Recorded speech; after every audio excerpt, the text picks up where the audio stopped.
station where unknown forces strike the edge of ecology. It's lovely to be welcomed into this group to give this talk. It's the first time I've spoken in Changing Times, but as Andy pointed out, I was invited to talk at the Glastonbury Symposium before. And as he said, I'm the chairman and also the lead investigator for Birmingham UFO Group. We've been running now for 10 years, so still going strong. And tonight what I've got to share with you is a collection of some of the, I would say, some of the best UFO sighting and contact cases that I've dealt with over the last 10 years. I'm first going to start with some of the other bits and bobs and give you a bit of background to the group before we kick off with the cases. We'll try and get through as much as we can with the time that we've got tonight. I've been taught the best of BUFOG. I believe it went out with Extraordinary Alien Encounters, wasn't it, Annie? Is that what it was advertised as? Indeed. Yeah. Just kind of a bit of both. Here we go. That's a drawing there of my desk back then. It's true to life, everything on that. A brief history of BUFOG we'll start with. Then there's going to be what makes a good case. I'll briefly go into what aspects of a case I would class it as a good UFO case. Then we're going to go to part one, watch the skies. I'll go over some of the best UFO sighting cases.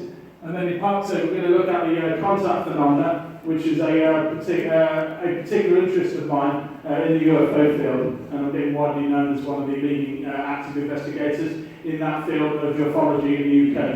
And then there'll be some final thoughts at the end to wrap things up. So, first a disclaimer, everybody. Birmingham UFO Group does not guarantee that any of these cases represent encounters with extraterrestrial vehicles or beings.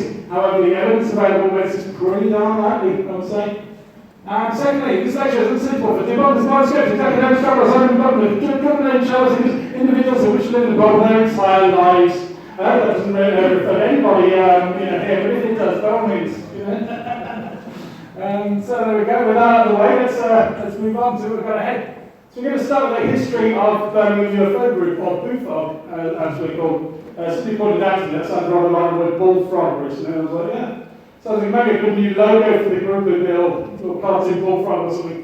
So we started in late 2007 by these gents here on the right, Craig and Mark, the original chairmen of Birmingham UFO Group, came from Quinton, and they decided that as Birmingham was the second biggest city in the UK, it kind of deserved its own official UFO organisation. So I haven't always been the chairman. These are the guys who started it back in 2007. I was one of the first members to sign up for the group, and I just thought it was just really great that it would just be a good place to go down, meet like-minded people, have a chat about this subject, which I always had a deep interest in. So we started having these monthly meetings held at the Amber Tavern in Quinton, and soon enough for me to be function room next door. That's a photograph from one of the first few meetings, one of the first lectures ever that was held for the group.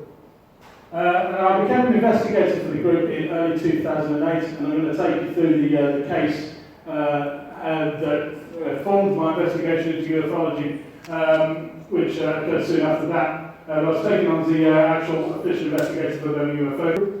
In early 2009, I was also taken on as the chairman for the group. Essentially, Craig and Mark only wanted to do it short term. After a couple of years, they were kind of done with it, and they decided I was the best person to hand over the running of the group to. And you had a big passion for the subject, and we were keeping the group alive and going strong. And sure enough, here we are, 10 years later.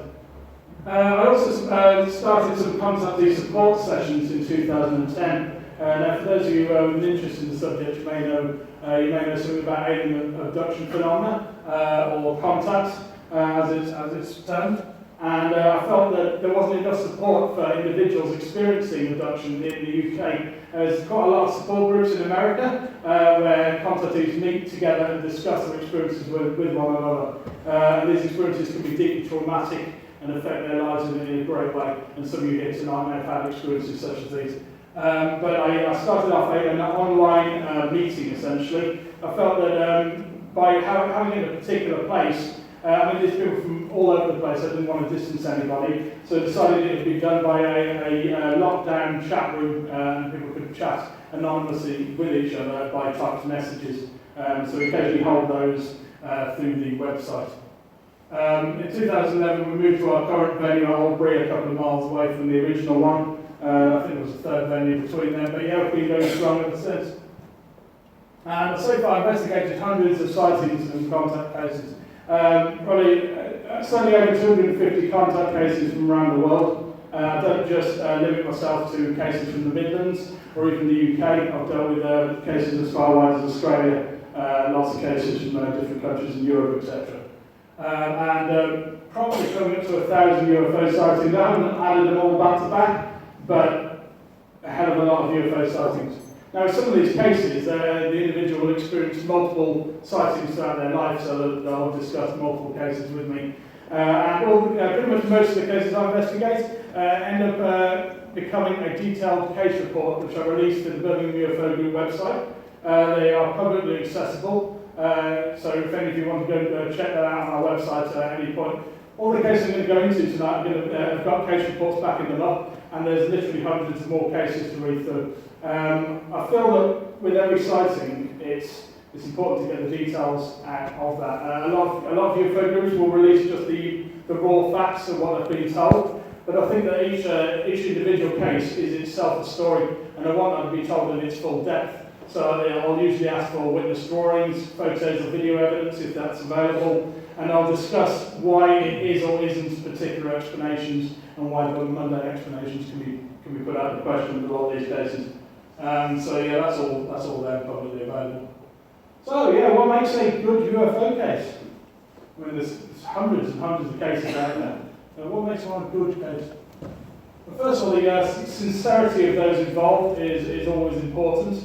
If I go and speak to an individual, sometimes I can talk with people for many hours about their experience, especially if they've had multiple stuff going through their life. And in doing that, you can usually get a good idea of whether people are sort of telling the truth about what they've experienced or not. Obviously, sometimes they might be trying to kind of sell their experience to the paper for money. And you've always got to take that on board. Very occasionally alarm bells go. But I'd say in over 95% of the cases, the people I talk with, I believe that they're telling me, real facts. I don't believe that being told kind of stories on UFO sightings occurs anything like as much as the general public may believe it does. When you talk with people, you generally get the kind of honesty from them, and just speaking with them directly in the way that they're giving the answers. The background and all the credentials of the witnesses involved, again, is important. Not always though. I've dealt with many cases from just everyday normal members of society in a whole range of jobs, ages, backgrounds. Sometimes they've got credentials. I've dealt with some cases involving military witnesses. I've worked with police who've gone on the record about things they've seen. So sometimes people have these credentials, and obviously that does add and lend weight to their case. Sometimes, for example, a police officer out on night patrol every night is going to be used to seeing aircraft, etc., after dark, so they're going to know what that looks like in the sky. So because of their job. But that said, I would trust a normal member of the public without kind of any special credentials backing them up to be just as truthful in what they're telling me. The number of witnesses present is again very important. If one person says they've seen a UFO, that's great, good testimony. But if multiple people are at the same time, that's fantastic, especially if you speak to them individually and they each give you the same details back.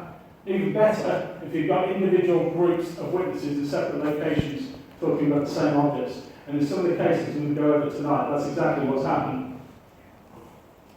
Mundane explanations can be easily dismissed. Of course, this is a real big one. It's widely known that the majority of UFO sightings are just mundane objects. I would absolutely back that up, and I regularly tell people when they've seen mundane objects such as balloons, Chinese lanterns, solar airships, satellites, aircraft coming into land. There's all sorts of different things that are out there in the sky that people may not be familiar with seeing and may automatically assume that it's something unusual like a spacecraft. Yeah.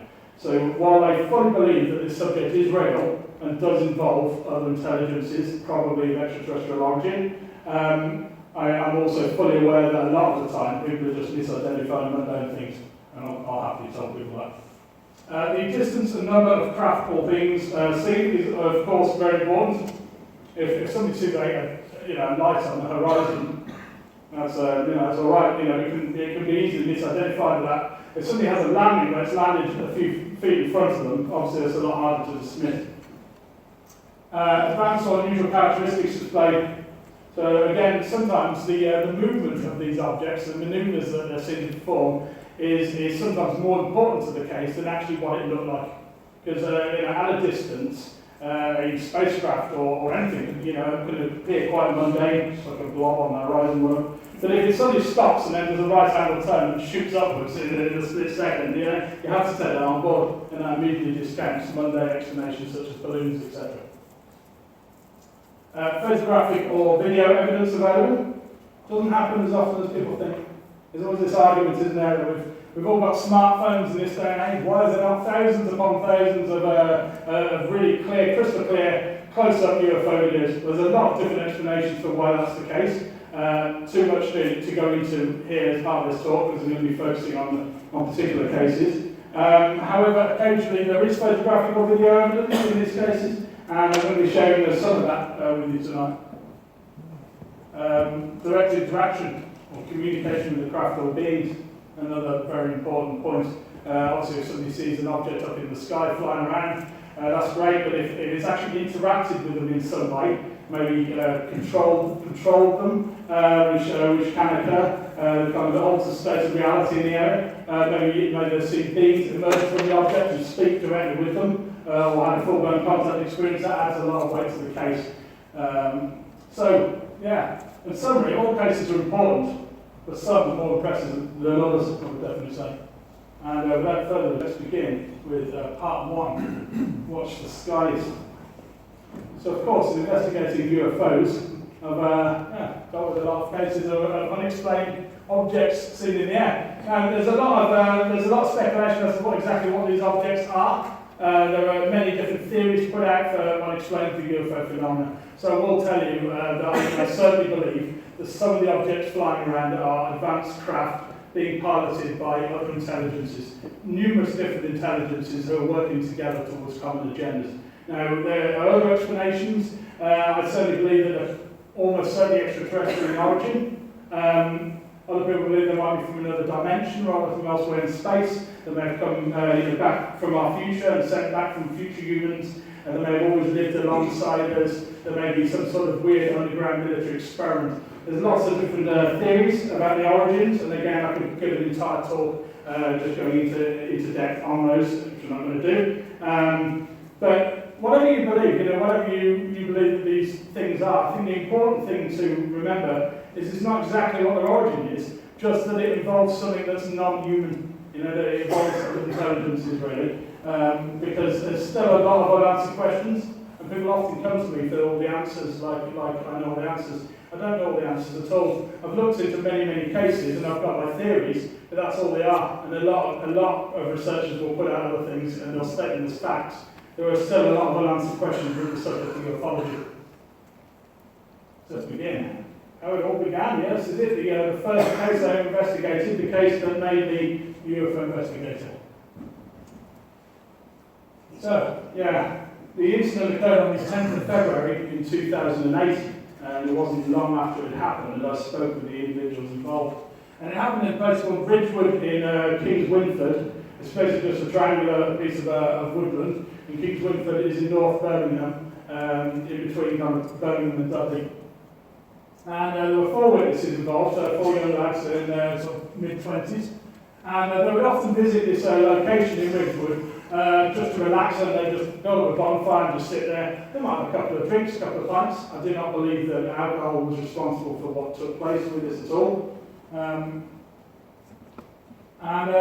Late evening, on the 10th of February, they'd gone out to Ridgewood. That was an overhead map of Ridgewood, and the location where they were was approximately there. There's a clearing there, you can't really see it because of the overgrowth of the trees. But they went out there and they headed to the usual clearing and set up a fire, and they were just sitting there, chatting away.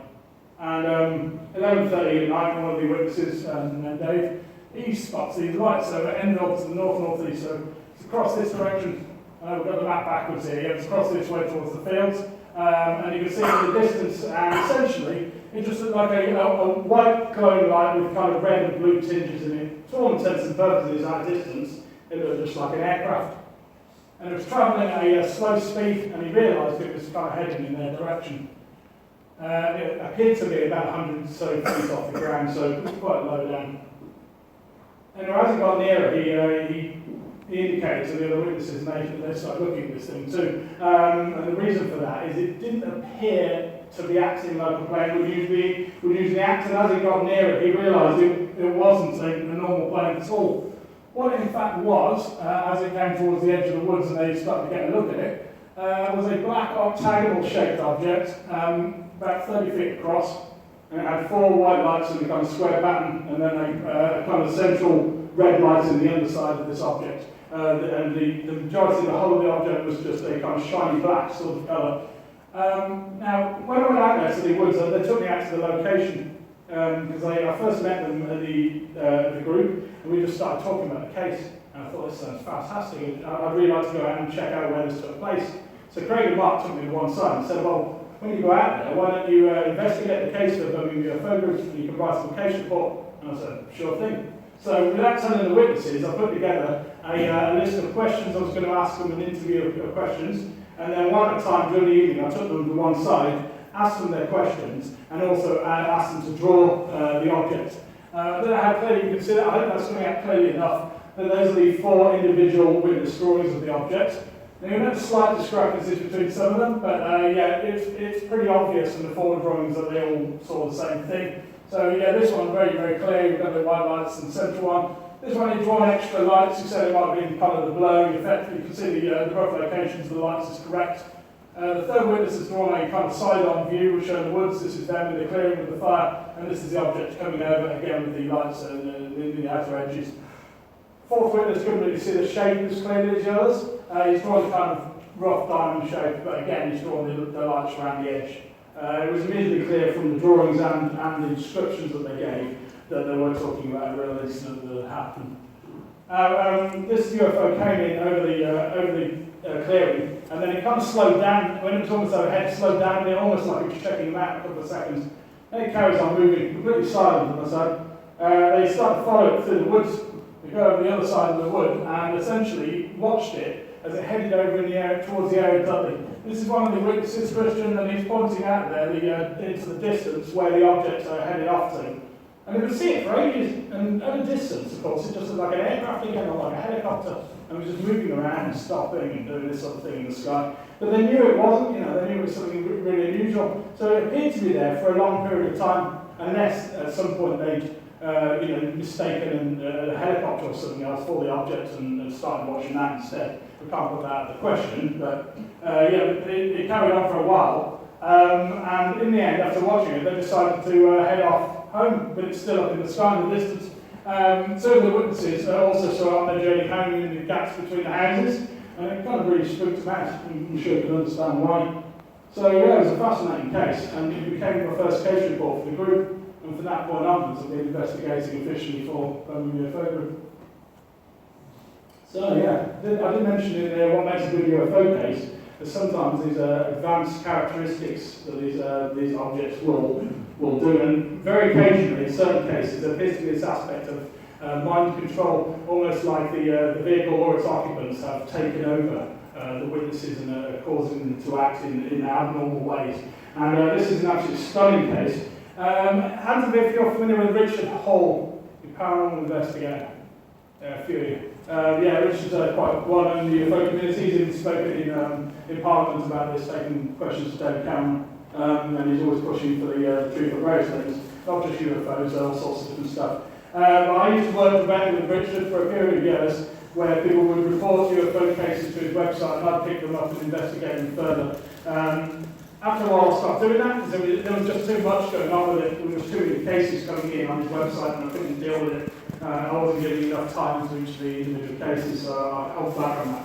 But this was one of the cases that came through his website, and it involves a flying triangle, which is one of the more commonly described types of objects seen. Like the UFO you've just seen at King's Winford, they're generally black or kind of navy colour, usually equilateral triangles with lights in the other side, sometimes just white, sometimes red in the middle or orange, and occasionally you get lights right around the outer edge. So just as with aircraft, we've got a number of different lighting configurations of these objects.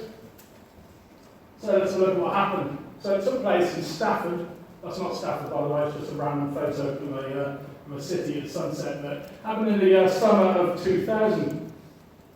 And the witness involved in this case, the key witness, was in a car, and they'd been out for the afternoon, and his parents were in the front, his father was driving, his mother in the passenger seat, and alongside him in the back seat is his wife and child.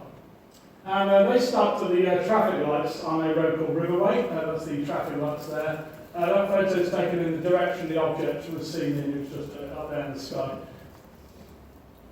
So he looked out the window, the left window of the car, and stopped at the traffic lights. Yeah. And in the distance, you see this white light. And it was right like this. It was like the sun was just starting to go down. So there was enough for him to see this white light appear in the sky. Then he sees a second white light appear here, another one appear here.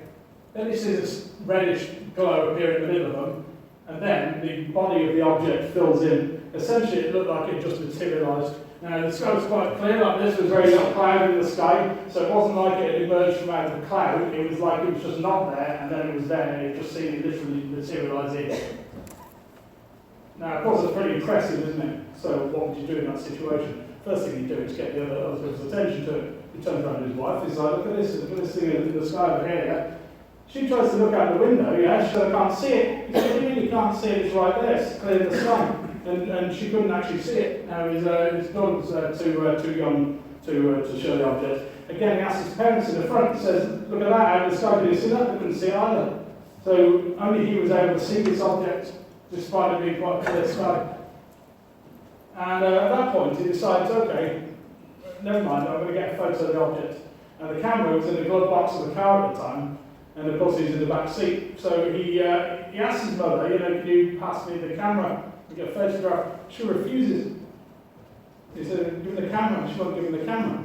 So he reaches forward to try to push past her, to get past to the glove box to get this camera in. He says at that point, everything seems to slow down, kind of going down to a crawl, and just something happened with his mum was fighting, and mum was trying to push past her. She was pushing him back, and it was all happening in slow motion, very, very strange. Some sort of time distortion thing went on. The father wouldn't stop the car, either the lights go green. His father steps on the accelerator, start getting out of there, shouts to his dad, stop the car when they get out. When they get out, his father refuses. The car keeps driving. Basically, every single thing he's trying to do to keep watching this object, or try to get evidence of it, is being stopped by the other people in the car. And his father keeps driving, and soon enough they go out of the sight of this object, and it's no longer present in the sky, he can't see it anymore. And they continue to drive home. He doesn't recall what happened for the rest of the journey, when we continue to talk about it, whatever. When he gets home, he remembers that, well, sure enough, because what he does, he asks him about it, he says, why did you do that? Why didn't you stop the car? Why didn't you stop me getting the camera? We get this, no recollection. They could not remember anything after pulling up to the lights on Ridge Road and stopping. So it's Riverway, should I say. So essentially being blanked out of their minds, so all this with the time slowing down and refusing to get out, no recollection of it at all. Now, this isn't where the story ends, because a couple of weeks later, there was a news article went out in the local Stafford newspaper, and apparently a number of police had spotted the same or a very similar object over the police headquarters in Stafford. There was a news article. Unfortunately, we weren't able to track down that news article. Myself and the witness worked to try to obtain that article, but we weren't able to find it. But I've got no reason to doubt that article existed. So we've got other witnesses in other locations. Police have all seen that over their headquarters. So certainly the object appeared to be in the area. Maybe the same object, could be multiple objects of the same type. But yeah, that was within a couple of weeks. So fascinating case. Formation flyby. This is real good. Probably out of all the cases I've investigated, this one has had the most witnesses and definitely the most independent groups of witnesses come forward. And it's an absolutely fascinating incident happening. It took place in August of 1974. Cases I've investigated have gone right back to, I think, 61 or 60, I think was the first case investigated. So go back in time, but this one in 1974, and there was a formation of UFOs. One believed to be a V-shaped formation of UFOs went down the length of the UK. It was seen right up north by Liverpool, Manchester, down as far south as Devon. Now, I wasn't particularly familiar with this case, but there were a number of UFO groups that had previously looked into this, and apparently they kind of tracked a kind of rough S-shape across the UK that these objects are taking. There were 4 different reports I got in from, to Birmingham UFO Group from separate witnesses. So yeah, it's real big cases. And it started with this, a case in Castle Vale, an area of Birmingham, and it was reported to me in December 2009. And there were 3 witnesses involved in this, and they'd just been out for the evening, and they're standing around a bus stop waiting for the bus to show up. Quite a nice evening on Tanmere Drive. It's about 10:45 p.m. and they suddenly clock a passenger plane coming in. It was quite close to Birmingham International Airport, Castle Vale, so they just watched out. It's on its descent to the airport. And this passenger jet comes across, and noticing behind the jet, they see these 2 blue glowing orbs of light. They're trying to draw it here. This is from the witness around. That's where they were situated. There's the passenger jet, and they draw these orbs. That's the path the orbs are taking. So they appear to be following along after the jet, these 2 objects. And they're watching one, they're going along like that, and then all of a sudden, one shoots off that way, and the other one shoots off that way really fast, opposite direction. There's certainly something very, very unusual. A few minutes go by, and then this happens. They see a V-shaped formation of these oval-shaped glowing objects, and they're heading to the northwest-west. So yeah, they reckon it was this many. The description varies between 5 to 8. 9 foot drawn here. But yeah, essentially these objects are kind of pearlescent sort of colour, kind of like off-white and glowing, and we're definitely kind of close enough to see that there weren't no formation of jets. Obviously you may think it's a high altitude formation of jets, but some of the manoeuvres that these things performed in some of the sightings show without doubt that they were not military jets. So they were going at quite high altitude when they saw them, and they were moving at an impressive speed. One of the witnesses was he was really fascinated by what they'd seen, and the following morning he actually contacted Birmingham International and asked them about what they'd seen, and said, "Did you get anything on radar?" And they claimed to have got nothing. And it's not to say they didn't, they just might just cover that up. I've contacted the airport on a number of occasions myself, which you'll hear about in a bit actually, one of the other cases. So yeah, this as you can see, January 2017. So I got a second witness come forward about this Castle Vale sighting, and it came through just as a statement of our email, and they'd read the report that I put out on this case, and were fascinated and got in touch, and they claimed that they'd also seen these blue glowing orbs. They hadn't seen the V-shaped formation, but they'd seen the 2 glowing orbs, and they were on Guns Road, so that's here. That's where the other witnesses were. So you can see the distance between there, quite close, a couple of roads away. And according to the witness, these blue orbs had descended down very, very low to only about sort of 20 feet above them. So yeah, they got a proper good look at them. Kind of swooped down, and they said they were quite small. They said they'd be quite small, about the size of dinner plates. And they kind of hovered for a few seconds, and then suddenly they just shoot away, just bang, up like that, and they're gone. We see this again and again with UFO cases, this incredible acceleration of these objects, they're stopped and then they just go like that. So we move on to the Surrey Hole sighting now. This one came to me soon after I put out the case report, January 2010. A man named Gary contacted me, and he had a sighting in Surrey Hole, which is the area of Birmingham I live in. And it took place in this place, Camden Green. There's a photo of the area. And it was late evening. He was 18 years old at the time, and he was out there playing football with a load of brothers. There was a load of brothers out there, and it was a nice evening. Some of the front doors were open. There were parents in the doorways and watching the match, etc. So there were a lot of witnesses to this event. They didn't see any blue orbs. Did see the formation of objects. No blue orbs this time. But the objects came in from across there, and basically came over their heads, just right overhead that.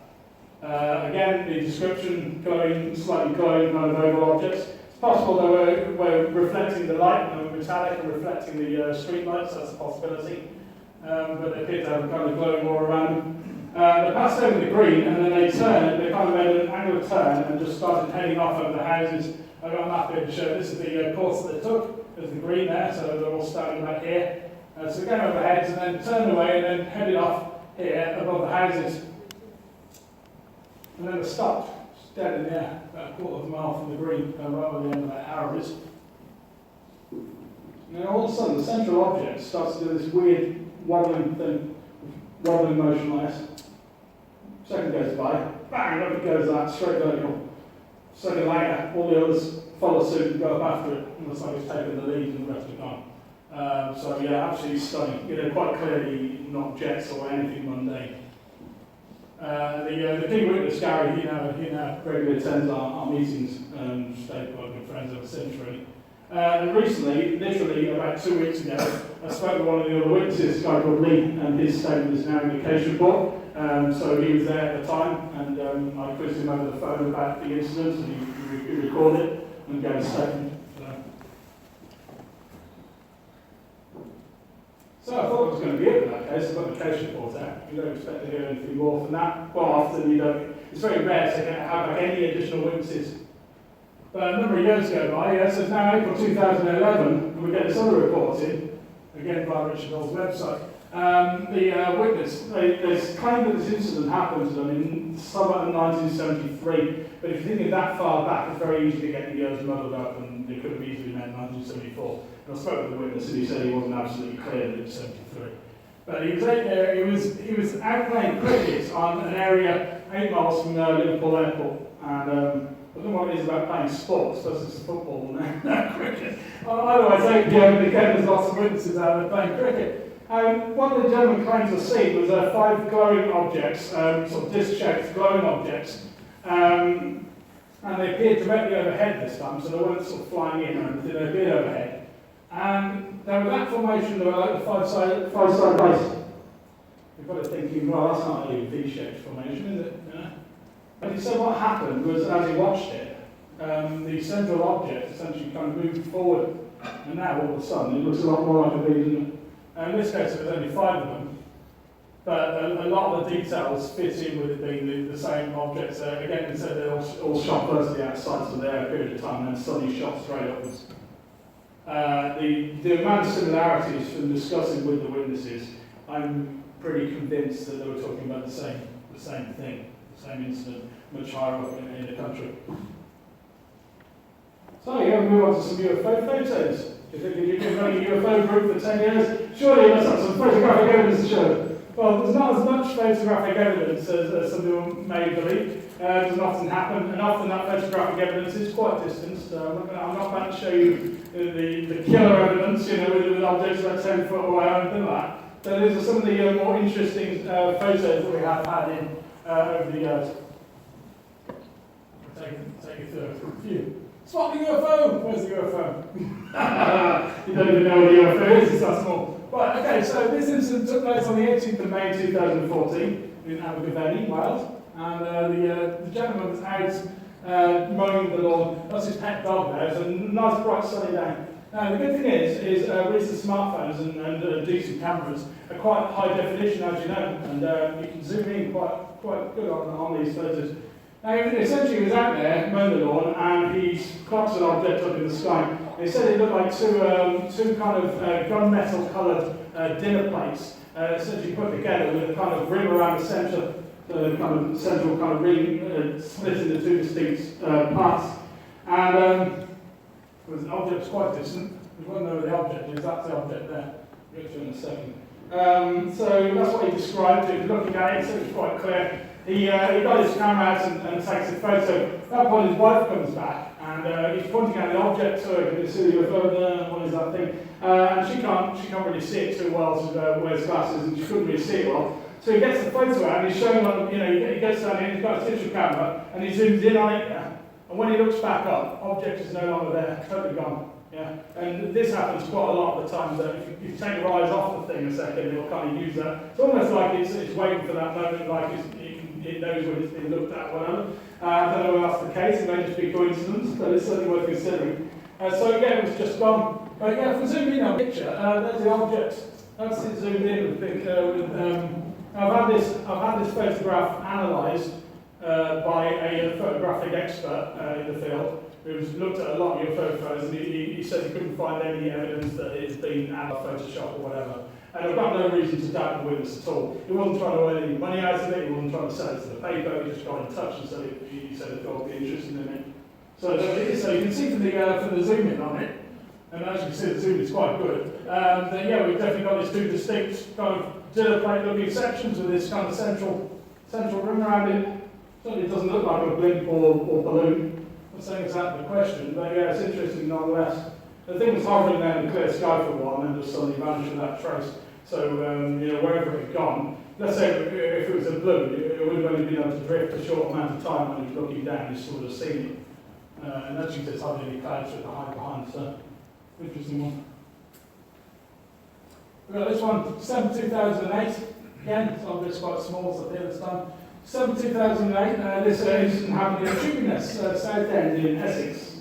And lovely picture there. Yeah, it had been raining, and obviously the sun had come out, and it was this lovely rainbow. So what you're looking at here is down by the coast, there's a sea across there, and they just pulled into this car park just to get a photograph of the rainbow, essentially. This photo has been taken through the front windscreen of the gentleman's car. He's there with his two daughters, and they're just checking out here. What is happening? He suddenly notices his object hovering up in the sky. Now, in this incident, apparently, according to the gentleman, it was quite windy. Okay, there was quite a lot of wind, but he caught this object here that was hovering completely motionless. And he said he watched it for a couple of minutes, and then all of a sudden, bang, up it goes straight vertical. Exactly like what happened with the other case that was spoke of. So you can see from the zoom in on it, it's obviously more pixelated in the other image, it wasn't as high quality on the camera, but it certainly appears to be a kind of classic dome disc type shape. Certainly appears to be metallic with light catching this side, the sunlight catching it. And I know that there are a lot of UFO photos out there that look like this and probably kind of birds caught in flight. Now, a lot of the time you can put down those photos to that, especially if the witness hasn't seen anything at the time. But the witness claims to have watched this object and seen it hover motionless, and then took the photo, and there it is on the picture. So yeah, again, interesting. This one, spring 2002. This is from the Bristol case. It's not alien. This is the daughter of a gentleman called Dave Hunt. He's a repeat contactee. He's had contact experiences throughout his life. It's one of the biggest cases that I've ever looked into, and the case report is over 100 pages long. He's had many experiences and has spoken with him for a long time about those experiences. He took this photograph of his daughter in 2002. This is taken in their lounge, and you've got the window here. There's a net curtain, as you can see, in front, and then these clothes hanging to dry in the window. And it wasn't until they got the photograph developed that he caught this object over her head. I'm sure it's a bit more obviously noticeable. That's the object there, what appears to be some form of object. As you can see, again, the shape is classic dome disc saucer. Now, is that what it is, or is it a blemish on the film? It may be this kind of dark colour because you're looking at it through the net curtain, so if it is an object that's outside in the sky, it wouldn't be as clear as if that curtain had been pulled back. Yeah? But it's very interesting nonetheless. And one of the reasons it's interesting is the fact that numerous people have other witnesses have reported seeing UFOs in Dave's proximity. One of his neighbours reported seeing an object hovering over their house on a different occasion. That's in the case report. And I'm going to talk about one of those experiences, one of those contact experiences, in a short while. So yeah, the black sphere intercept. This is a UFO sighting that I very nearly got to see. It was the 6th of October 2012, and this one took place at the Bradleys in Sheldon, which is just along from Solihull. And my friend was on his way over. Chris, give everybody a wave. Who is at the back? Guy in the white shirt, that's what I'm talking about right now. So Chris is on his way across mine on the bus, and he pops out. This is a photo of the location. Everything's right, but it's been mocked up by myself. And when I put this out online, a few people actually thought it was a genuine photo of the event, and this sort of thing. I had to tell them it's mocked up by me. This here is a police helicopter.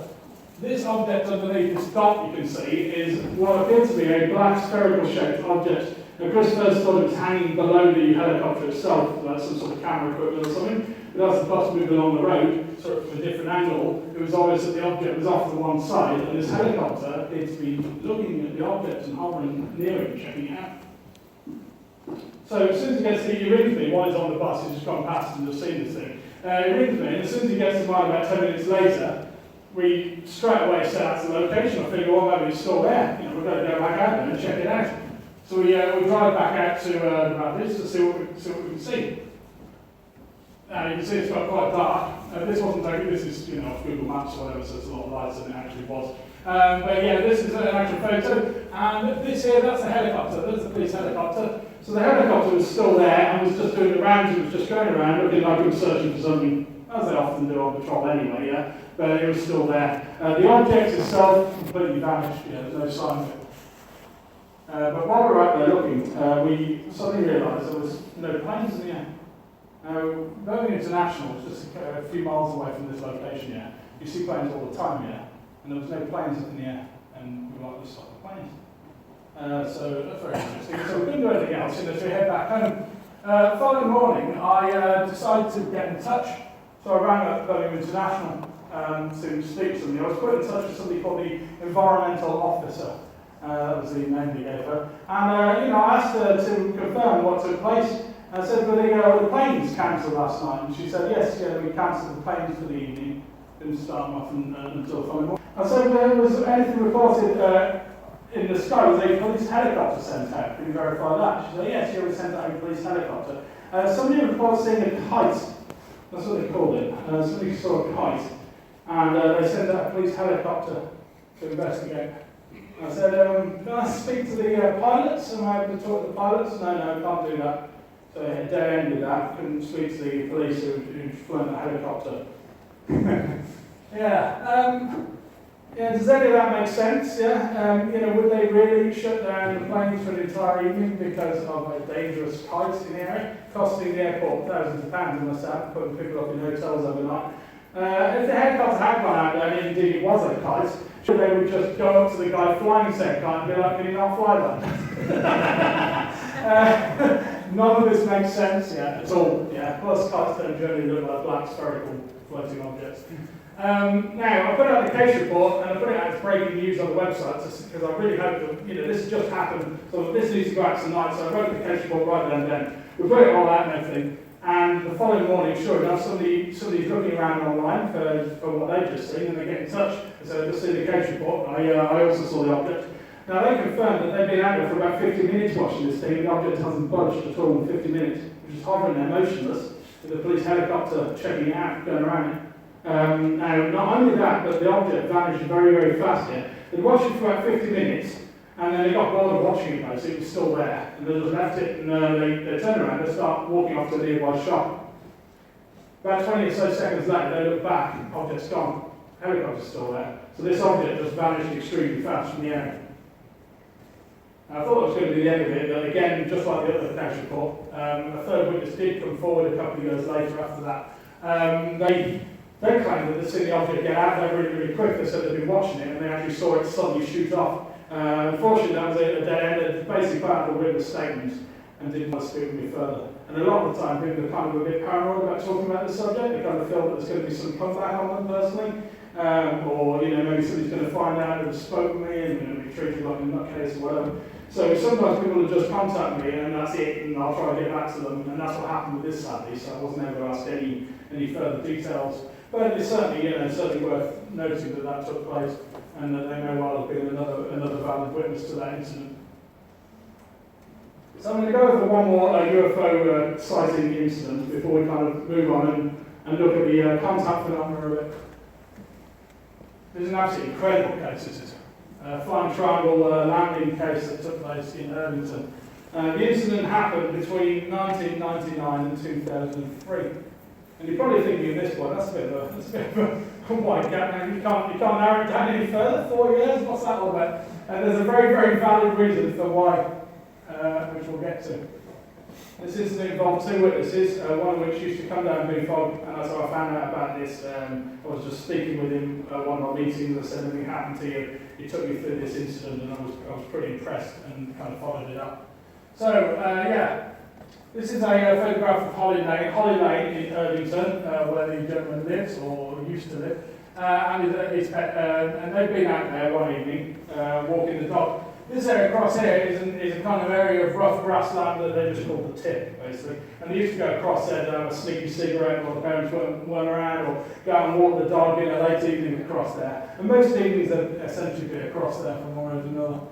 And this evening they're out there, it's about sort of 11 o'clock at night, and they caught these lights in the distance across here in the sky over there by the street.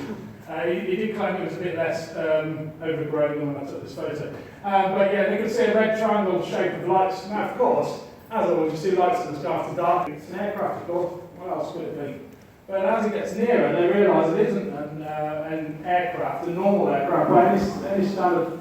It's a what appears to be an equilateral black triangle object with these red lights at the corners, and there's also a central light in the underside. Again, you're seeing similar lighting configurations to some of the other cases already discussed. But with this one, the outer lights weren't white or red, and it had a middle light that was kind of either red or amber. One of the witnesses red, the other one said amber. And this object came in, and it carried on getting nearer and nearer. And it was completely silent and came in like that. They were just watching it and standing there. You can imagine that, you just stand there at the edge of the road, this thing's just coming in, it gets closer and closer. And it goes over the fence, and it basically comes down into the road right in front of them. It's within metres of them, and it comes down, and it gets down about there, a few feet off the ground, and then it stops. So it doesn't actually touch the ground, but it kind of hovers a short distance above the ground. Now, when it does that, one of the witnesses notices it making this kind of, he hears the sound coming from it, appears to be emitted from the object, and he said it was kind of like a deep kind of pulsing sound, a bit like a didgeridoo, like a kind of wong, wong, wong sort of noise coming from it. And when I spoke to the other witness, he doesn't remember it making that noise at all. There's this weird discrepancy where one remembers this regular sound coming from the thing, the other witness didn't hear it. But there may be a reason to that, which I'll get onto. So, they're watching it for about a minute, they don't know what to do, so what do you do? It's within a stone's throw of them, and they're wondering, whether to kind of approach it or run away, they're stung. And the dog's down by the side of it, it's just sitting there by them. And all of a sudden, it gets too spooked out, and it runs straight past the object and off towards the house, and they're just left there standing there looking at this thing. Then it starts to take off, and it takes off that, completely silently again, it starts moving up that, and it hovers a few feet over the roof of the house. So this is an overhead map again, so we've got where the object's tracking here, this is where we're standing on the street corner. That there is where one of the witnesses used to live. So the object took off and went over there, and then it basically hovered a few feet above the chimney of the house that he lived in. Stayed there for about a minute, and then it started moving off in this direction. And down here you can see some garden allotments, and that's the area it went off in. And they lost sight of it behind the house, so they ran down this side road down to about here, and peered across the allotments to see if they could clock in. That's where this photograph was taken. You can see somebody's greenhouse there. And the object is completely gone. It's basically just vanished without trace. Now, I can't remember what happened next. He was a bit confused about how they got back home, but he assumes that they must have gone back to their own respective houses. But it's all a bit of a blur. Now, the fascinating thing is in the morning, when they awoke, neither witness could remember the incident at all. They'd been completely wiped from their minds. And they went about their day like normal. And the only sign that they ever got that this incident had ever taken place was that the dog was really spooked out and didn't want to go anywhere near the area of the tip where this object had come over the fence. Now, they didn't know why. The dog seemed creeped out like this and no one would go anywhere near it. They had no inkling at all that this had taken place. And it only came back to them and when the main witness, called Simon, moved from the address. They decided to move house. They moved house in 2003.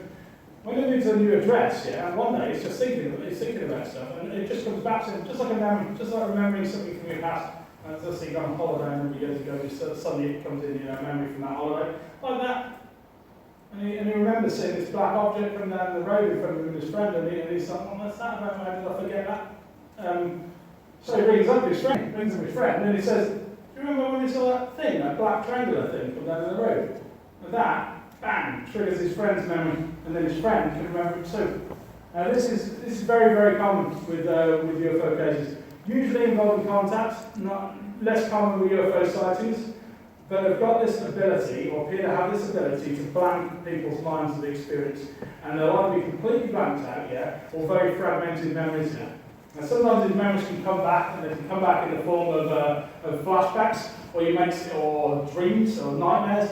You may see something that triggers it, so you may see something similar in life that reminds you of a part of that experience, and then it will come back because of that. Either way, this just came back to him, almost like remembering a past memory or something. And when he talked to his friend, then his friend could remember it. So it's just absolutely fascinating.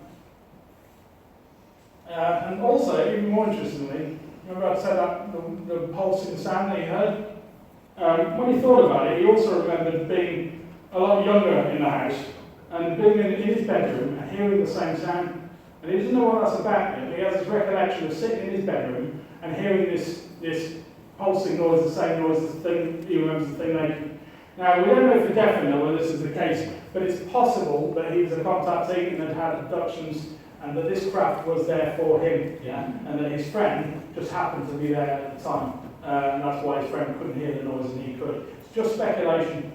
We tried to hypnotise the main witness, Simon. I've worked with a regression hypnotherapist on a number of contact cases, and hypnotherapy, regressive hypnosis, it's quite controversial, and there is some scientific evidence to prove that false memories can be implanted in people, and they can remember them like real memories, and they can form part of their collective memory.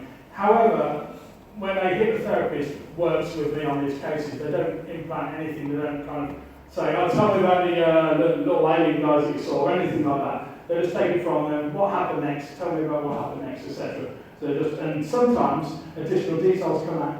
Now, we tried to do this with Simon, but unfortunately he was too, he couldn't be hypnotised. Some people are just too active, thinking they can't switch off enough to kind of sink into that regressive state. So unfortunately we hit a dead end with that, but we did try to get back some additional details on it. The other witness wasn't interested in regression. I spoke with him a number of months later after speaking with Simon. But yeah, again, it's an absolutely fascinating case. And we come to the end of part one, and usually I would say, go and get a break, go and get a drink, but I won't because we're in for time. But if you do need to use the loo, you're absolutely dying to go. I won't be offended if you get to use the loo or anything, okay? Right, so we're going to move on to part two now. We have contacts. So I've spoken about some of the incredible UFO sightings I've seen out there or heard about over the years. And now we're going to go over abductions. Now, hands up if you feel you're quite familiar with the abduction phenomena and know all about it. Okay?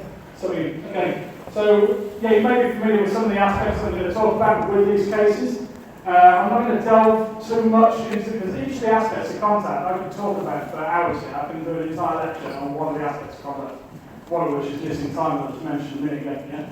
But I'm going to cover entire cases here that have occurred. Now, contact is an absolutely fascinating and also very, very controversial aspect of ufology. Some researchers don't even want to go there, and it's because the aspects of contact sometimes are very, very unusual, and shall we say, some of the more kind of wild aspects occur with this compared to sort of straight UFO sightings, missing time, time distortion, changes of appearance, that sort of thing. You'll see some of these come out in these cases. But it's always been fascinating to me, and the reason is that once you get over the idea that UFOs are real, that we are being visited by these other intelligences, you then have to ask what they're doing here. Why are they here? It's very likely they're just randomly flying around our skies for Europe. And I believe that looking into the contact phenomena, it gives us a window into that. It gives us an idea of some of the agendas that they've got here on our planet.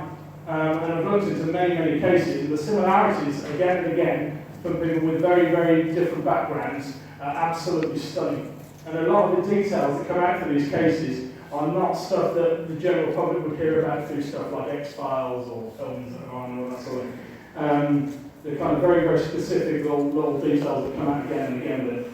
And that's because I believe it to be real. I'm going to start with this. Way, abduction on video. You're thinking, what?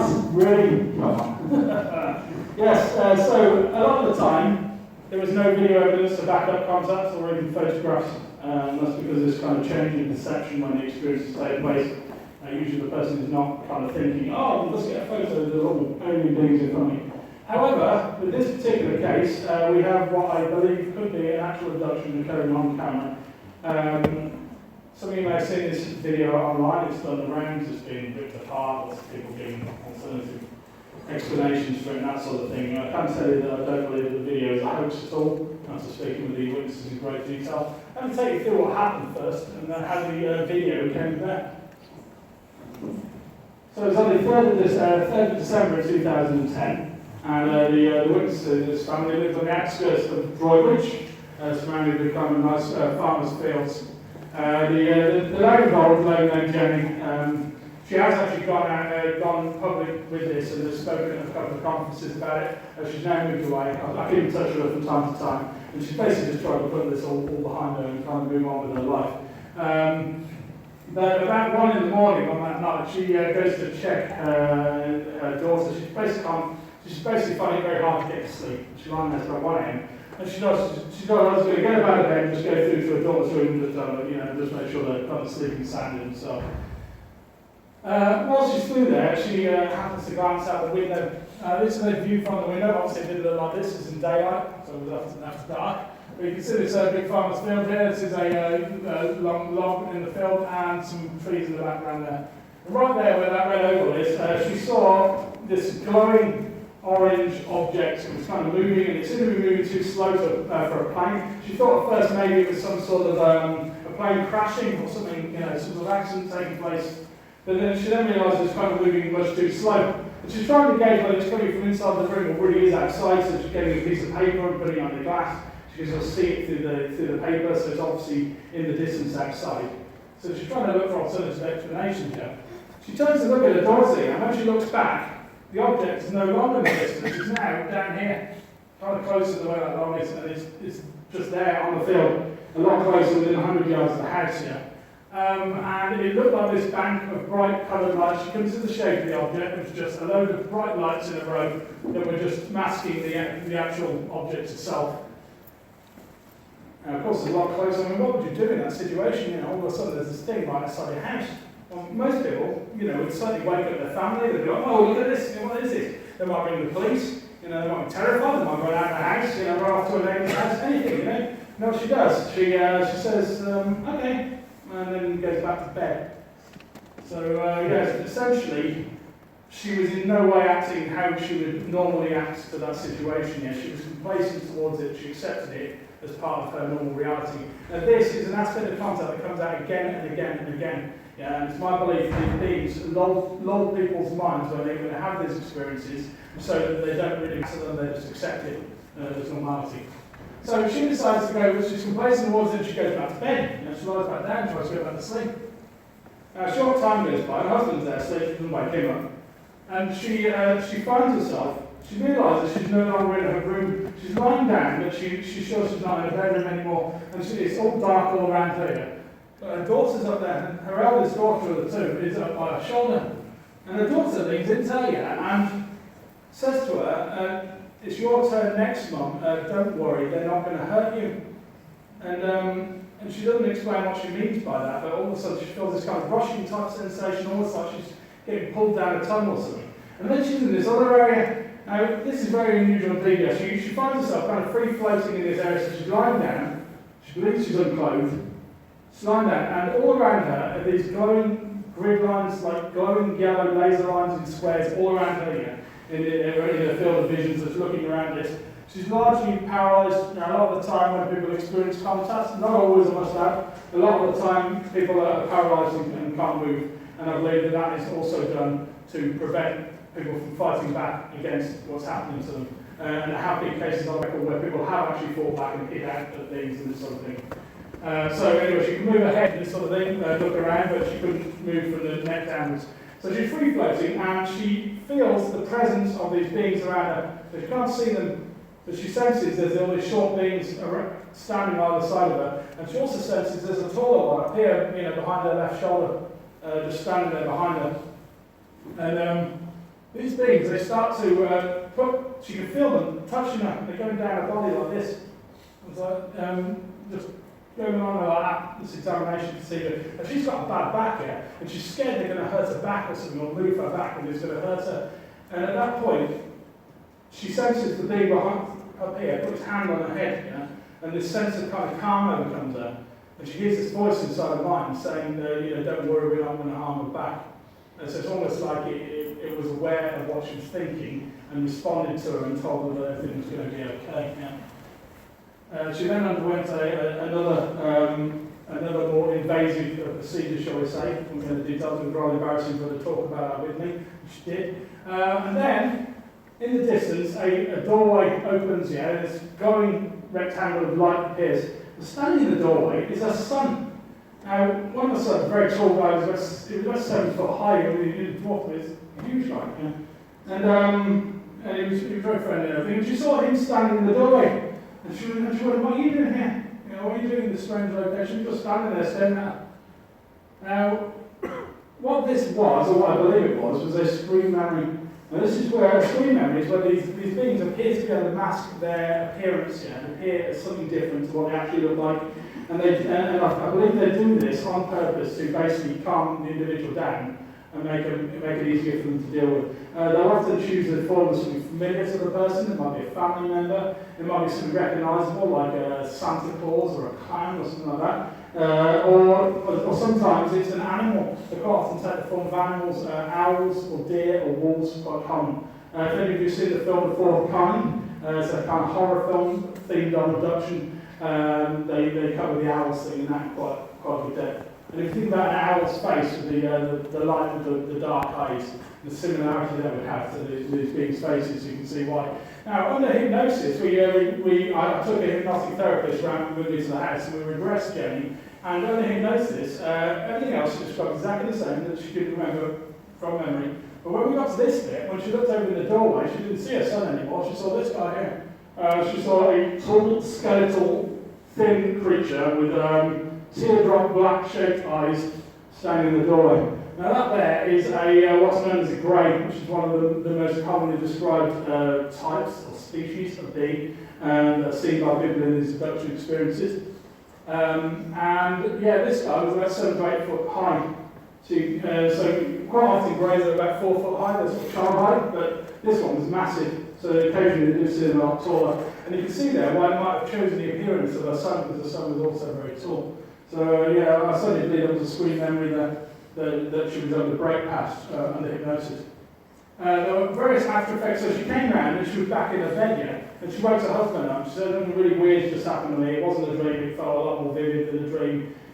And she spoke with her husband, and her husband, Muslim family, and her husband put it down to something called a jinn, genie. Now, when I spoke with him about what that is, he basically described a poltergeist. So he said it's kind of like a mischievous spirit that moves objects and starts fires and this sort of thing. So kind of poltergeist type activity.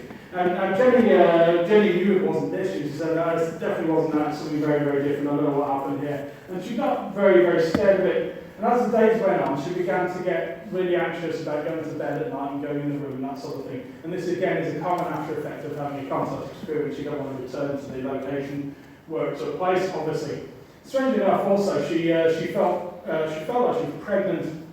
She didn't know why, and she went down to the doctors, and the doctor said, "Don't worry, you're not pregnant." But she had this strange sensation, and this could have been from one of the other agendas, which is the hybrid program, which I may discuss in a bit with you. Her husband is pretty convinced that nothing's happened to her at all. It was just a dream or whatever. And he happens to make security cameras for a living, putting together. So he said, "I know what, I'll keep in mind of these. We'll set a camera up in the room, and we'll start recording each night, and that way, if anything strange does happen, we'll catch it on camera, And he's trying to do that just to basically set a mind that he's obviously in his mind, he's not thinking we're going to actually capture it, nothing's going to happen yet. So he sets up this camera in the room. So it's 9th of December. The camera's been set up for a few days now, and Jenny has another abduction experience.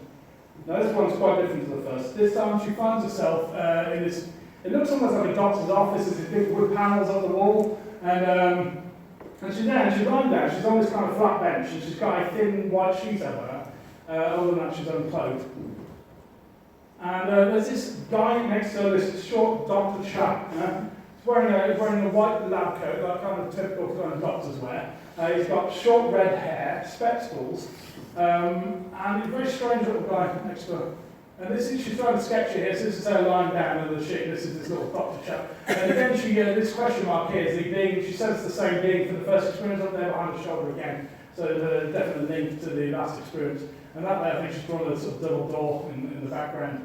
So it's possible that this was a screen memory that we're putting over the appearance of the area as well as the being. This little guy, when we discussed him in the hypnotic session, what she said, we described this guy's face as sort of Dr. Chap, and she said his face looks like he wants to fall off. That was what she said. What that was it was like it's like her mind was seeing past the mask that this being was putting up. She was seeing it as a mask, not his real face. And we said describe his hands, and she said, they just look like human hands. And she's like, no, they're not. The fingers are too long and pointed. That's what she said. So again, it's kind of like my mind was breaking past and seeing it for what it actually was. This little doctor guy, he performs this kind of thing on her. It's like a body scan. He's holding his hands a short distance over her body. He doesn't touch her, but he moves his hands down there, and he's describing these ailments that have happened to her. So he moves it down, and he's like, oh yeah, he wants to have a stomach ulcer there, and it's killed, this sort of thing. And she gets really scared that he's going to say something bad, like you've got cancer or something like that. But in answer to that, again, she hears a voice in her head saying, don't worry, you don't have cancer. So it was kind of like, again, they were responding to her thoughts and putting her at ease. She woke back up in her bed. So the experience went on for about sort of 15 minutes or so. And she woke back up in her bed, it was stark. And she knew it was something, again, this was really weird. This was way out from a normal type of dream. And she woke her husband up and all this. Her husband's just trying to, go back off to sleep, just settle back down. So in the end, she does drop off, and in the morning, of course, so first of all, she goes back to her, she looks in the mirror, she discovers these bruises on a kind of belly that she can't account for, that she's pretty sure weren't there the evening before. And she's sure something's happened, so, her husband says, well, all right, let's check the camera footage. So they roll the video footage. It's inside the camera, the camera's not designed to extract the file from, so it's not like an electronic file that you can put on a computer. It came directly from the camera, so they couldn't work a way of extracting it from the camera because it's not intended for that purpose. So in the end, what they did is rig it up to a monitor and showed the footage on the monitor and filmed that with the video camera here. I've since seen cleared up video of this, but I want to show you the footage now here. We need to minimise that a minute because for some reason it crashes the presentation. So.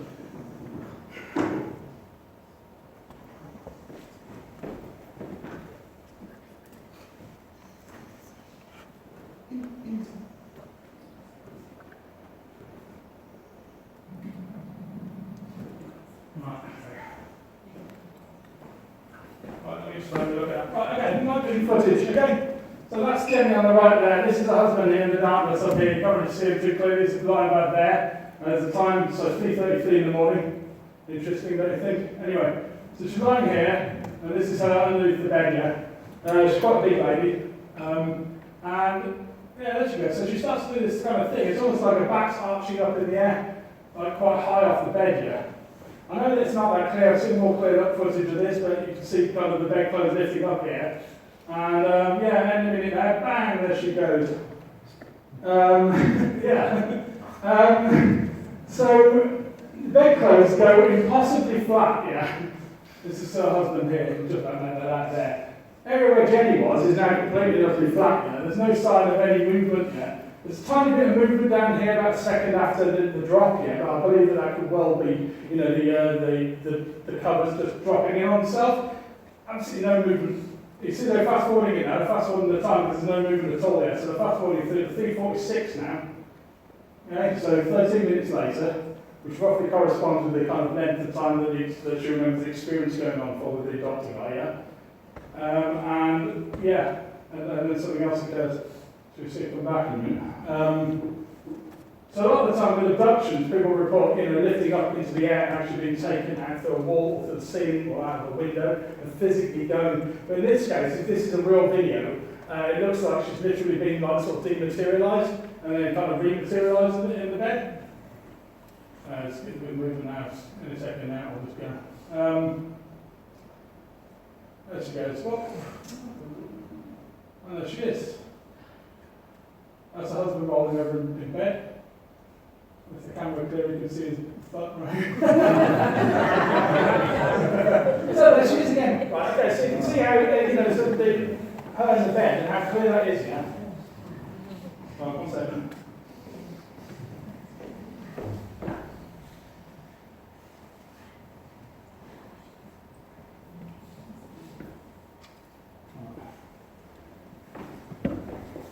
Okay, so yeah, that's the footage. Yeah. So she sent that footage to a Fact or Fake, it's an American TV company who tried to improve or disprove paranormal videos. Yeah. And they looked at that footage in great depth and tried to recreate it on camera and that sort of thing. Yeah. And they said after doing that they couldn't recreate the footage without the use of kind of hydraulics inside the bed or kind of inflatable things under the bed, this sort of thing. Take my word for it, that it did not happen in this case. First of all, the witnesses involved were deeply traumatised by the experience. She's in no way trying to sell a story. She was horrified by what had happened to her family. And also, I saw the bedroom where this took place. It was a normal bedroom. And I certainly believe the footage isn't fake, So the only real explanation, really, is that she moved in such a way in the bed that it made this optical illusion that it looked like she'd been dematerialised. The problem, there's multiple problems with that. First of all, the size were very, very hard to do. So the TV crew tried to recreate it and couldn't. Also, Jenny said she got the bad back. She said if she rolls over in the night, it sets her back off and she'll wake up at the start. Now, this didn't happen. So if she'd moved, surely her back would have triggered and she would have woke up. There's various reasons why I believe it to be a genuine video. There's a number of videos out there on YouTube claiming to show abductions, people vanishing in white flashes of light, this sort of thing. Very, very easy to fake. And probably the majority of them are fake. But what I think we have here could be a very real video of somebody dematerialising on camera, which, if it is the case, is pretty impressive, to be fair, and kind of one of a kind. Let me just skip past that. Jenny's had lots of other experiences through her life, a lot earlier in her life, right back to childhood as well. I've only gone over to the experiences for her that got in touch with me, but we went back and looked at a lot of other experiences that went right back to it. Now, another aspect of contact is alien implants, which are basically small metallic objects that are sometimes found inside contactees. And sometimes they'll remember having them actually put into them using an instrument of some kind. Sometimes they get placed in the bridge of the nose, in the wrist, in the elbow, under the knee, or around the back of the ear, or in the ear, very, very common, or back of the neck. So there's these designated locations that are turned time and time again. And nobody knows really what they're for, but a lot of people think they're on some kind of tracking device. The objects do not have like tiny little computer chips in them. It's not like you can take one out and be like, this is alien technology, we've got the evidence. It's not like that. They're a strange mix of metals, but sometimes the mix of metals is not naturally occurring, and sometimes with some of them they've detected that it includes metals that could not have originated. The mix of metals could not have originated on this planet, according to metallurgists when they send it off for analysis. Now, very occasionally I've dealt with cases that have involved implants of some kind. And sometimes they'll be extracted or fall out of the person, or other times they might notice them underneath the surface of their skin and that will alert them to the presence. And that's what happened in this case. This case is from Nuneaton and involves a mother of a family. And in November or December, she couldn't remember which month, but towards the end of 2006, she went to bed one night and lay down on the pillow. Closed her eyes, wasn't in any way asleep, having a dream or anything like that. She just closed her eyes, literally, bang! So there's this vision of this horrible creature in her face here, a kind of lizard-like creature. It's got a big tongue, had these vertical slit eyes. What you're looking at there, this is a drawing done by the witness. She's quite a good artist, she drew that up for me. And it's essentially a species known as the reptilians, which some of you have heard of before.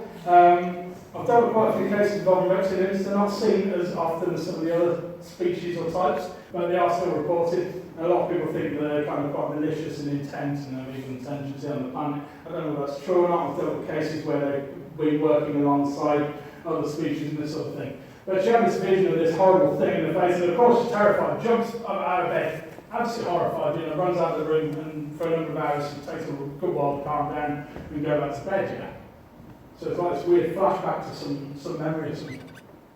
We go forward now, 4 years later, 2010, and they've gone down the passport office, so just go on the holiday, they wanted to get a passport renewed. So went down the passport office, and as she walks into the passport office, the security gate goes off, the metal detector security gate, and she looks around, notices the pockets are changed and everything, tries again, bang, goes off again, the machine's going off.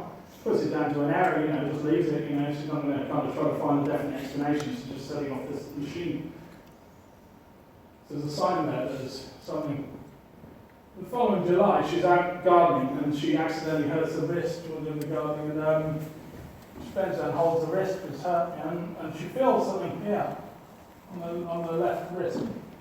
And it was a rounded triangular shaped lump that was seemed to be free floating underneath the surface of her skin.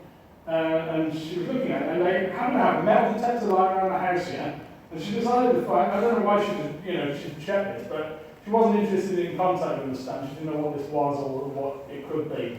But she tried the metal detector and set it off. She showed me some video footage of that, and also when I went around there, she did it. So the object was definitely made of metal. It was rounded, triangular shaped. And when she went to talk to the doctor about it, and the doctor put it down as bone fragments, he kind of said it was. He said it was a part of her bone that had broken off and she'd hurt her wrist, and that's what it was. But yeah, well, it was made of metal, so. How could that be? She had this magnetic bracelet on, one of those ones that's made out of little ball bearings put together, and metallic ball bearings. And she believes that may have brought this object to the surface of the skin, so it could have been deeper in her arm. And in wearing this, the object was attracted to her and came up to the surface of her arm. And across here on the right-hand side, you can see the object. Well, I hope you can see it. But this is the object here, and I've reversed the colours there to make it a bit more clear. So you can see this rounded triangular shape there underneath the left wrist. I really wanted to get this thing x-rayed. I wanted, the next step with this was to get it down to the doctors and get an x-ray of it so you can see the exact shape of it. And then later on, we may have been able to even perform an extraction, but that would be a lot of money, and I don't know if any surgeons across the UK would do that for pretty, hundreds and hundreds of pounds. Unfortunately, I was unable to get that x-ray, and the reason was the fact that the lady just wanted to get on with her life journey. These things that happened to her, it wasn't harming her, she didn't need it, it wasn't causing. And I spoke to her a number of times after this, and I always put it to her, let's get an x-ray, a private x-ray arranged, I'll pay for it or whatever. And it never happened, and then one time I tried contacting her, and the contact details didn't work anymore. So really, she was just trying to move on with her life, she wasn't trying to get the evidence for those who wanted to believe it, She wanted to live a normal life, So unfortunately, we hit a dead end with that one, but yeah, it's a very interesting case. Welcome aboard. Yeah, this is a fascinating case from Buxton, a repeat contact case. And the incident I'm talking about took place in Buxton in 1974. And it was early in the evening, about 5 p.m. And the lady's name involved in this case, Kathy. I spoke with her numerous times at conferences and on the radio. So her and her friend, she was about 14 at the time, and her and her friend were out delivering these envelopes for a charity just around the local neighbourhood just to get a bit of extra cash. And they're walking along Ecclesbourne Drive, which is here, so it's early evening, remember, it's not after dark, it's still daylight. They're walking on here, past the row houses, and they get to this point. And they notice some sort of movement off to the left, they look round, and there's this domed disc-shaped object with sort of multicoloured lights around the rim, and it's kind of coming into land. It kind of basically passes around them in an arc, and comes back round, and then comes down into the road. This is a photograph from Ecclesbourne Drive showing where they first spotted the object, so over their left shoulder, turned around, there it was. It kind of came around like this, and then came down in front of them.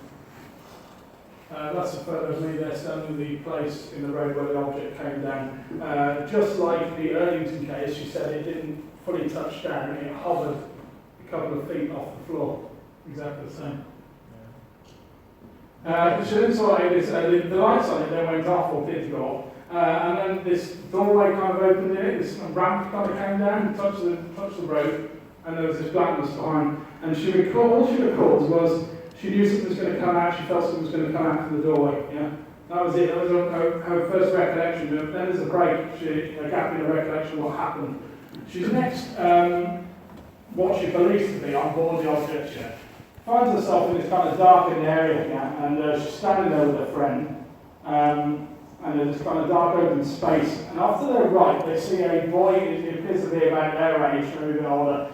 And he's standing there, and he's naked, which kind of makes him chocolate, obviously, and he's there, he's standing there, he's in a trance-like state, just staring at him, his eyes open, looking back, just not moving at all, like he's in a trance. And then they kind of get separated off different ways. She doesn't know how that came about. She believes that some beings or something came and took them away to different locations, and she was no longer with her friend. But she's walking along this corridor, so you can see as she gets these fragmented memories, they're not exactly fully clear. But she's separated from her friend, and they're going along this corridor, and they come to what looks like this tall glass cylinder in the wall. And floating in this cylinder is what appears to be a naked human female. These are the notes she's written. The woman was in a liquid-filled cylinder, just suspended, hanging there, possibly aged about 40, dark hair that seemed to be swishing in the water. As I walked past, she was on my left. So again, she appeared to be in this kind of trance. She didn't know whether she was dead, alive, unconscious, who knows. But yeah, she was floating in this fluid. She then had this meeting with these beings. They're beings commonly referred to as the Nordics, or humanoids, because they look very, very human-like. They've usually got quite perfect features. Some people who are religious may interpret them as angels or angelic type experiences. And they've usually got kind of blonde or pale hair that hangs down the shoulder length. And they're often seen wearing these jumpsuits, either blue or silver coloured, or sometimes these kind of white robes. And they're very, very commonly reported, almost as common as greys in cases, right up to the present day. So she had this meeting with these beings, which all she could recall from the beings was that they were very beautiful. This was her conscious recollection. Under hypnosis, she remembered further details of them, and more details came back. And I guess she tried to draw on the beings here. So yeah, this particular being, one of them had a beard. And she remembers the conversation with them being quite positive. She felt kind of this connection with them, like they were almost like they were family. And she remembers being with them a while and discussing things with them. We couldn't get details of what was exactly said between them, but some sort of telepathic communication went on. Yeah. Now, when this message came to her, she realised the time on the craft was going to come to an end, and she was quite upset about that. It was quite a positive experience for her. And she said to the being, she said, "Will I ever see you again?" And this guy says to her, "You will, but only when you die." That's what he said to her. And he didn't say what he meant by that, but that could be interpreted in a number of different ways. She then recalls being back outside and seeing the craft kind of lift off and take off. She comes out these kind of three kind of rounded chairs and being on the other side. In the weeks following that, she remembers going back to her house with a friend and saying, "I can't discuss this about, the government will come and take it away and lock us up and this sort of thing." They felt like they shouldn't talk about it with anybody. They were kind of scared repercussions from doing that. And then in the weeks following, her friend started to get more kind of withdrawn about it and try to push it out of her mind like it had never happened. And after a while, she didn't want to discuss it at all when she spoke with her about it. Okay, so we moved forward a number of years. She was very ill, 19 years old, and she came down with an illness, which meant she was kind of lying down on the sofa for a period of weeks. Now, during that time, she recalls a being coming to her, an entity of some kind. She doesn't remember what it looked like, but she remembered it bringing her this baby. This is a drawing she's done of what the baby looked like. What this is a hybrid. It's half alien, half human, essentially, half grey, half human. And this is a common agenda that they turn from time and time again in contact cases. What these beings appear to be doing, the greys appear to be mixing their own DNA with human DNA and creating these half human hybrid things. We don't really know what they're doing this for. There's a number of theories about what they're up to with that. But it's very traumatic. They'll often bring the baby to the mother or father and allow them to hold it a while. It's kind of like some sort of emotional connection thing going on, like a bonding ritual. And that's what happened with this. She was able to hold and play with the baby a while, and then it was taken back off her. And that she wasn't told why. Just took her away, and she's treated it like her own daughter. And it was really, really dramatic for her, and she had all this kind of built-up trauma about this experience. And it all came out during the regression. It was quite moving, really. And her husband was there, and he allowed the regression to continue because he said she needed to let this out, but it was very, very emotional for her. It's kind of a very controversial aspect of contact, but one that does occur time and time again in cases of that. I've probably got time to go over one more case with you. There was a couple of others towards the end, but I'm going to skip forward through those, but I will tell you briefly about them and give you the details where to find them. I'm going to go over a case that involves writing extraterrestrial, what I believe to be extraterrestrial writing. I'm going to show you some of that. Otherwise known as an information download. This occurred in July 2010 in Dudley, just north of Birmingham, and it involved a guy, I think he was 22, 23. There's Tom, and he's lying in bed at 12:30. At that time, they didn't have a bed in the room, they were in the process of buying a new bed, so they had the mattress lying down at the floor level. It's 12:30 in the morning, and his girlfriend's asleep next to him. And he starts to see these weird shapes moving around the room, those like wiggling kind of black worm things that are zipping around the room, and he's following with his eyes like and moving overhead. He still feels very, very much awake.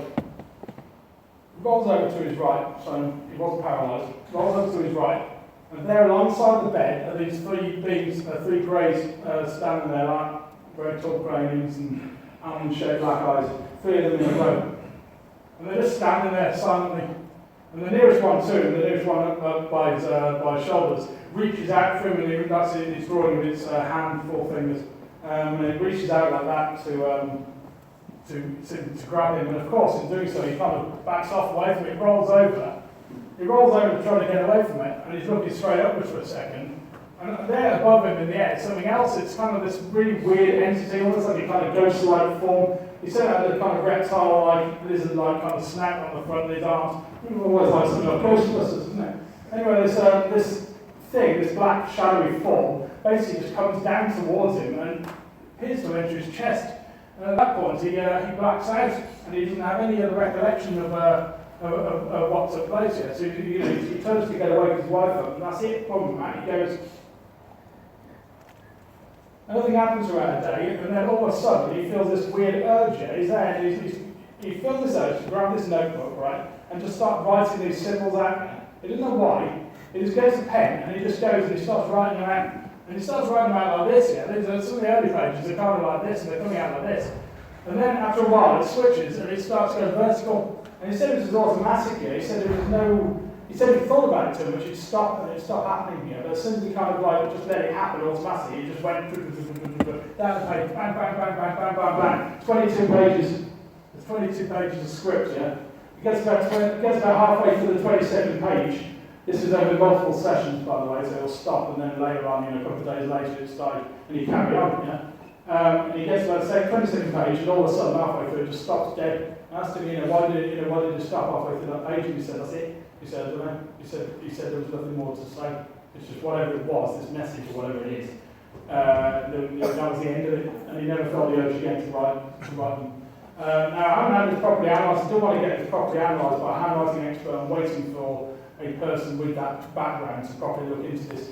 In doing my own analysis of this, what I can say is it's a definite language, repeating symbols. This is not random scroll or random symbols that you're drawing out here. The same characters appear time and time again. And you can actually see that with this, for example, that one there, that 7 thing with the dot. The 7, there it is again, 7 with a dot. You'll see it around again. So the same symbols repeat, just like a language. There's no earth language, it's not a known earth language.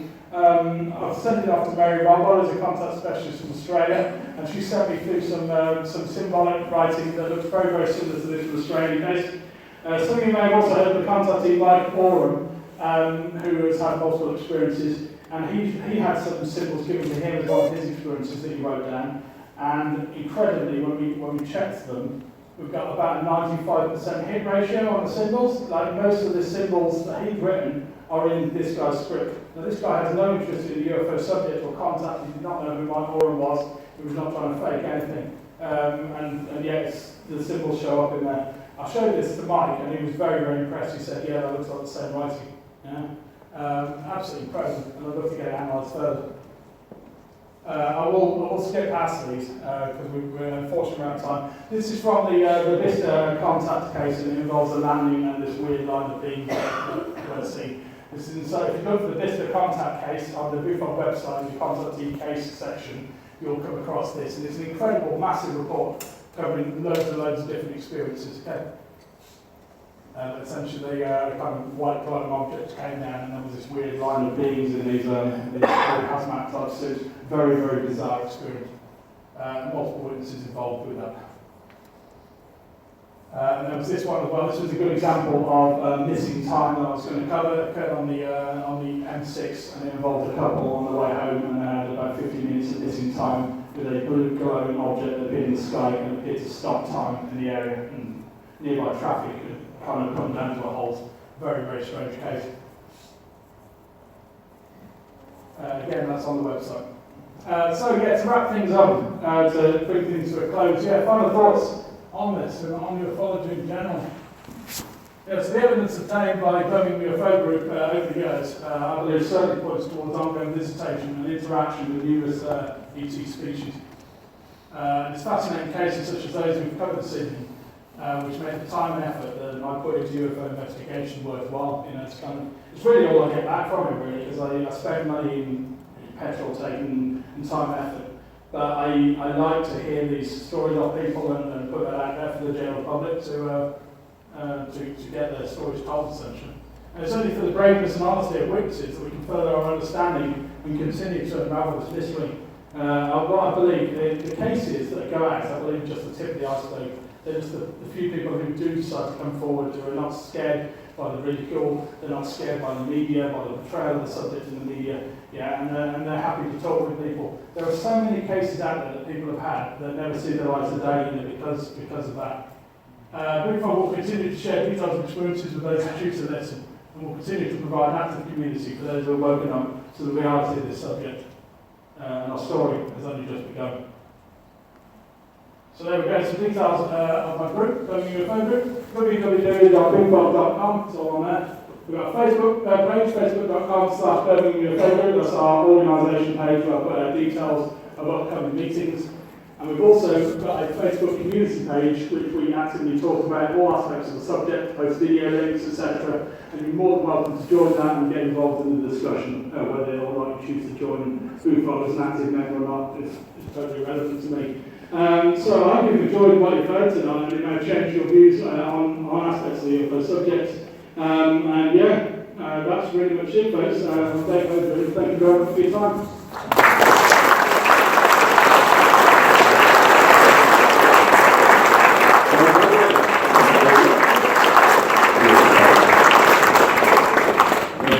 Dave came all the way down, by the way, from Birmingham this afternoon, and is now going back up to Birmingham. So, a round of applause for that.